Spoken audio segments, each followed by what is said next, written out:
You can neither do housework properly, nor take care of the children. You're useless. Oliver had finally shown up at the hospital, 3 weeks after my traffic accident, spouting these harsh words without showing any concern for me as I lay there in the hospital bed. At first, I had hoped Oliver came to visit me out of concern, but he proved to be a letdown. I sighed deeply. To be honest, I had already been thinking about getting a divorce. I didn't expect Oliver to bring it up now, but I guess I should be thankful. It saved us both some trouble. Fine, I agreed quickly, which surprised Oliver. Little did he know, I was already one step ahead. I wanted to tell him that I knew what he was planning, and I was silently laughing at him in my head. My name is Emily. I'm a 40-year-old housewife living with my husband, Oliver, and our 7-year-old daughter, Lella. Oliver and I met during a group blind date and got married when I was 30. He was easy to talk to, and eventually, I fell for him, and we started dating. Oliver was charming and the most handsome man at the table when we first met. When he expressed his interest in me, I felt flattered and proud. Oliver was incredibly romantic in our early days. He would surprise me with dessert plates and bouquets at fancy restaurants for my birthdays, take me on trips for our anniversaries, and write heartfelt letters at just the right moments. I felt so lucky to have him and eagerly accepted his marriage proposal, imagining a life full of surprises and excitement.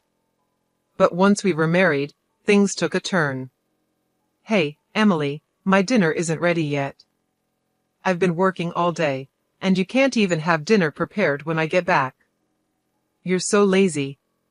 Once married life began, he started demanding as if he were the master of the house, and I was supposed to be his caretaker. At first, I was shocked by the change in him. I thought he was just joking. When we were dating, we used to laugh at each other's silly jokes. We imagined a sweet newlywed life where we called each other by cute nicknames and stayed lovey-dovey, even after having kids. But it turned out he wasn't joking at all. He treated me like a servant, or something even worse. At first, I would laugh it all off, thinking he was joking, but gradually I realized he was serious. He really saw me as his caretaker, and that was frightening. After we got married, I had to quit my job, and we depended on the money Oliver earned. I was scared that if I didn't do as he said, he might cut me off financially. So, I felt trapped. Honestly, Oliver's income wasn't great. I was making more when I was working. Oliver only finished high school and jumped from one job to another. His unstable work history continued, quitting jobs every year or two. It seemed Oliver felt insecure about his background and took out his frustrations on me.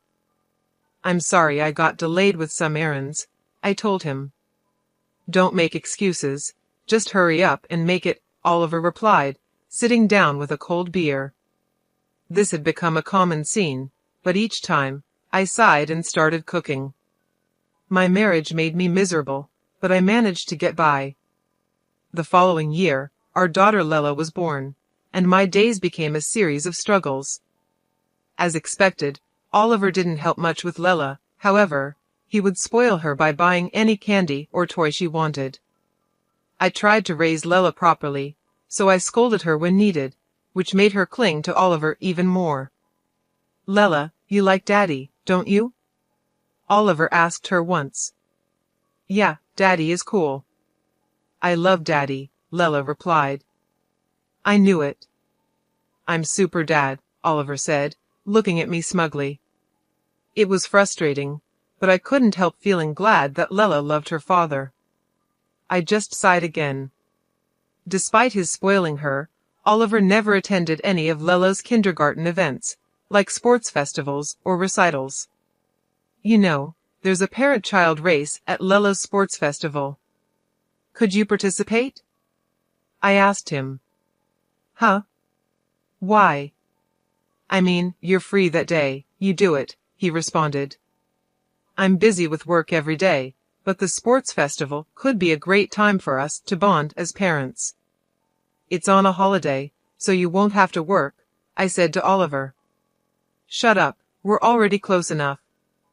Maybe you should work on your relationship with Lela. She thinks you're mean, you know. You might want to fix that, Oliver said, laughing as he left for work. Calling himself a super dad, yet he never shows up to school events.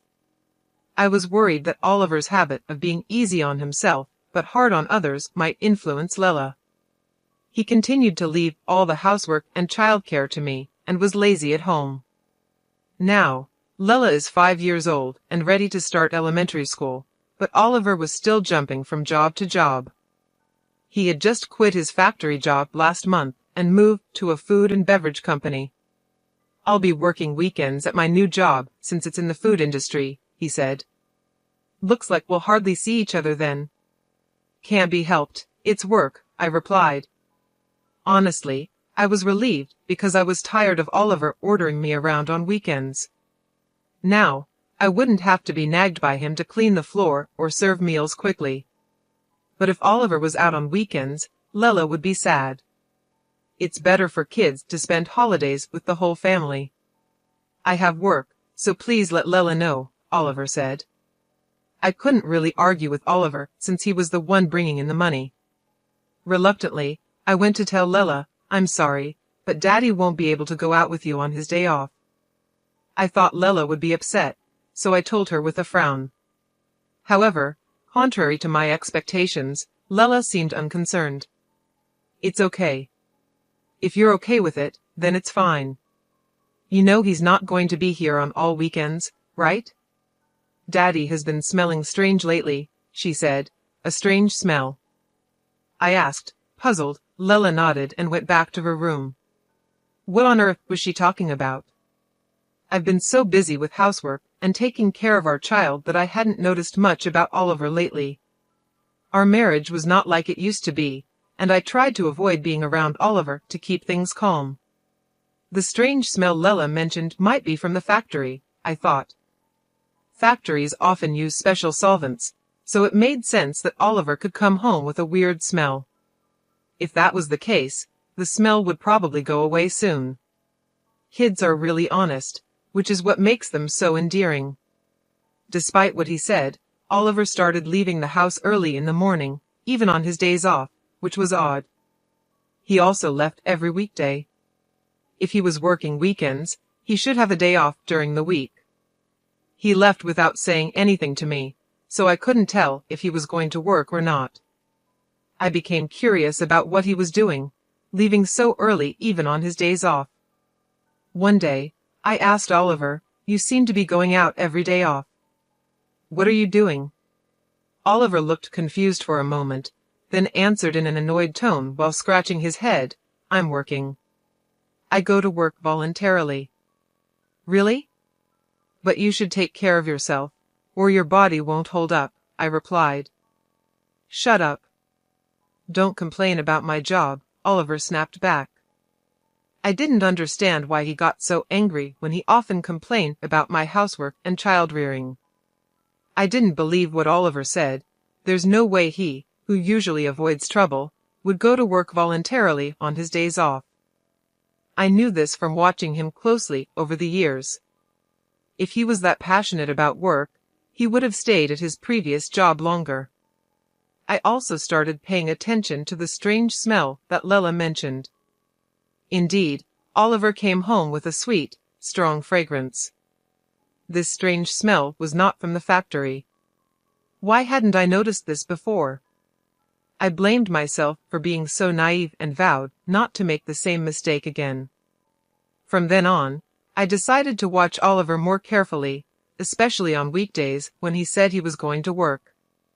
He seemed to wake up an hour earlier than usual and took extra care grooming himself. He appeared to be in a good mood on those days, which varied from week to week, sometimes being on a Monday, sometimes on a Thursday, but it was clear that Oliver was happy on those days when he left the house. I went into his room to look for any clues. I felt like a detective searching a house. Since I always clean Oliver's room, I knew it well and didn't feel bad about snooping around. If Oliver had hidden anything, it would be in a place not easily seen. I searched carefully under the desk and bed. Finally, hidden in a candy tin in the closet, I found a bunch of letters. What were these? All the letters were from the same person, named Caroline. They had been sent through the mail. The oldest letter was from 4 months ago, and the newest was from yesterday. As I read the letters, I saw phrases like, "I regretted when we broke up, but now I really love you," and "I want to go back to the time when I was with you." It sounded like something a lovesick teenager would say. At first, I thought maybe Oliver's ex-girlfriend was sending these letters on her own, but then I read a line that worried me. "I'm glad you like me again. I'm looking forward to our next date." This was from last week. It looked like Oliver was seeing this Caroline. Today, he was definitely up to something. I took photos of the letters with my smartphone as evidence. I thought about taking the letters, but didn't want to make Oliver suspicious. Even with these letters, I felt I didn't have enough proof. After thinking it over, I decided to hire a private investigator to check on Oliver. 3 weeks later, the investigator gave me the results quickly. He brought photos of Oliver and Caroline close together in the park at night, and even a recording of them saying "I love you" to each other. I accepted the facts calmly. With solid proof in hand, I went to the municipal office and came back with a divorce form. Now that I knew Oliver was cheating, I had no reason to stay with him. I planned to confront him with the divorce papers the next time something happened. I returned home and let out a deep sigh. I was acting resolved, but honestly, I was heartbroken. I was upset with myself for having married someone as careless as Oliver. I was thinking about resting a bit before making dinner when my phone rang. "Hello, yes, Emily, do you have time to talk?"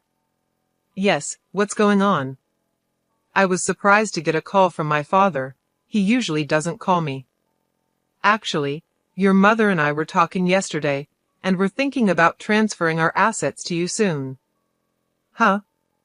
What happened?" My father ran a company that sold imported goods to Japanese corporations. I was the daughter of a big company president, but I never told Oliver about this. I thought it would make me sound boastful, especially since Oliver jumped from one job to another. We're getting old and thinking about retiring. We thought about keeping the company going, but didn't want to push it onto you, our only daughter, so we've decided to step back. I see. I felt guilty about not taking over the company, but my parents respected my decision and had planned for the future. I was touched by their thoughtfulness. "We're thinking of handing over our assets to you. Our total wealth is $17 million, but we're fine with just $3 million. We've decided to give you the remaining $15 million. $15 million? I was shocked. That was more money than I could ever imagine earning in my lifetime. "Yes, there will probably be inheritance tax, but you'll still have plenty left. You won't have to worry about living expenses for the rest of your life," Dad said. "Thank you." I expressed my deepest gratitude to my father and mother and hung up. Soon, $17 million would be coming my way. With that money, I wouldn't have any worries, even if I divorced Oliver.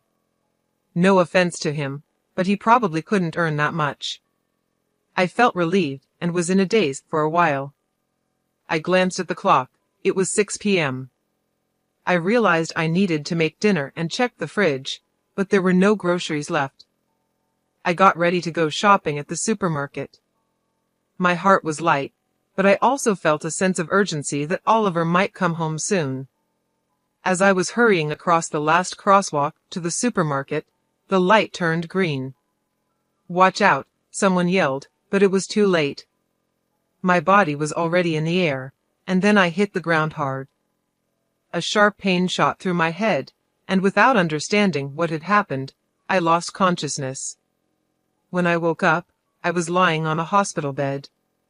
The first thing I saw when I opened my eyes were my parents and Lila. "Emily, thank goodness," Mom said. Lila was crying next to me. I gently stroked her head. "You were hit by a car and broke both legs." They say it will take 5 months to fully recover. 5 months. I felt dizzy thinking about being out of action for so long. From that day on, I was stuck in a wheelchair. Although the nurses took care of me, I felt frustrated and annoyed because I couldn't use my legs.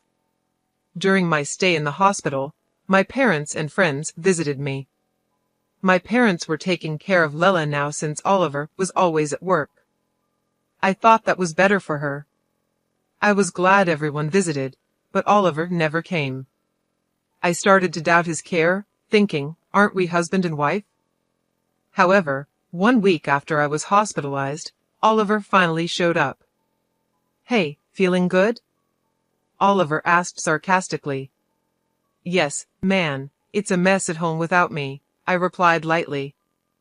Oliver always complained about my housework. As soon as he spoke, showing no empathy, I sighed, thinking he would be at least a little worried about me. What can I do? I was in a car accident. I snapped back when Oliver looked at me with disdain and said, "You're useless if you can't do housework or take care of the child." That's the worst, and you should pay alimony. He said such horrible things to his hospitalized wife. Initially, I had hoped Oliver came to visit out of concern, but he was still disappointing. I sighed deeply. Honestly, I had been thinking about getting a divorce myself. I hadn't expected Oliver to bring up divorce today, but it saved me the trouble of arguing. Sure, I said, and Oliver looked surprised when I agreed. Unfortunately, I know what you're up to, I wanted to say, laughing inside. Here's a divorce notice. I took out a filled-in divorce form from a bag that my mother had brought and held it in front of Oliver's face. You already had this? Oliver was briefly confused, his eyes wide, but then he took the divorce notice from me and filled in his name and address right there. I felt relieved knowing I wouldn't have to see Oliver's face ever again. I wanted to tell him the feeling was mutual, but I just watched him leave silently. Probably, Oliver will remarry Caroline after the divorce. I don't know what kind of woman Caroline is, but it's sad to think she's going to marry someone as controlling and unpleasant as Oliver. I feel a bit guilty about Lela, but deciding to leave was something I had thought about a long time ago. I promised myself I would take good care of Lela. A month after Oliver left, my life was peaceful. The time without my husband nagging me felt like heaven. I was released from the hospital and started physical therapy. I decided to stay at my parents' house until my leg healed.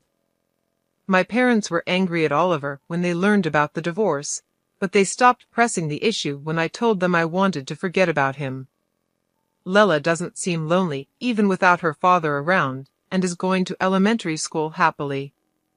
In the end, Lela also noticed Oliver's domineering behavior and probably doesn't see him as a father anymore. I was convinced that divorcing Oliver was the right decision, but one afternoon, I got a call on my mobile phone. I ignored it when I saw Oliver's name, but the phone kept ringing non-stop. Eventually, I answered the call. Hey Emily, when are you coming back? Oliver's words made no sense to me, and he sounded like he was about to start yelling. What do you mean, coming back? You were married to Caroline, weren't you? I replied. When I mentioned Caroline's name, Oliver sounded surprised and exclaimed, How do you know that? Did you think I didn't know you cheated? That's why I asked for alimony. Yes, that's right, but alimony and child support, I can't pay that. Why do I have to pay alimony anyway? You, who never did the housework, should be the one to pay, Oliver argued. I was shocked to hear Oliver's argument. I had asked for alimony and child support through a lawyer, but he hadn't paid yet. I knew Oliver didn't have a lot of money, but he should find a way to pay. Yet here he was, saying something ridiculous like I should be the one to pay alimony. I noticed your affair and gathered evidence. Did you see it from the lawyer? It seems that Oliver had already seen the evidence from the detective agency. That would make things easier, but him calling me was ridiculous. I wanted a divorce even before I found out about the affair because you never helped with housework or childcare, and you complained all the time. I'm not your housekeeper, you know. But it's good you're married now. You have someone else to look after you. But here's the thing, Caroline can't do housework. Before we got married, she said, leave everything to me, but once we got married, her cooking is terrible, and she doesn't clean. I would have been better off with you. Marry me again. After all, you don't have any money, right? Lella liked me too, didn't she? Oliver said, which annoyed me. What are you talking about? You divorced me and remarried. You're her partner, not my responsibility. And sorry to say, Lella doesn't like you, and I have money. Don't lie to me. There's no way you have money. You were a housewife. You can't live without me. I had no intentions of telling Oliver about the fortune I inherited from my parents, but faced with his aggressive attitude, I had no choice but to reveal it. My parents are the CEOs. Recently, I inherited their assets. It's around $52 million in total, so I can live without working for the rest of my life. I could almost visualize Oliver gaping on the other end of the phone as he heard about this fortune. You're lying.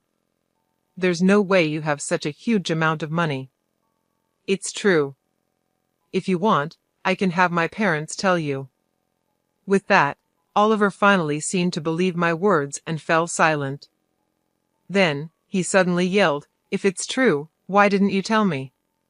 Well, I wanted to tell you, but I knew about your affair, and I thought the worst of you, so I thought it didn't matter at that point. I hadn't yet inherited the assets, and there was no issue of property distribution. Oliver bit his lip in frustration. He probably never imagined I had such assets. He must be regretting that he should have never divorced me, but I didn't want to suffer his terrible behavior anymore. Can I hang up now? Please pay the alimony properly, reflect on your actions, and never call me again. Goodbye. With that, I hung up the phone. I immediately blocked Oliver's number so he couldn't call anymore. Mom, who were you talking to? Lella walked into the room and asked curiously. Just a friend, I replied.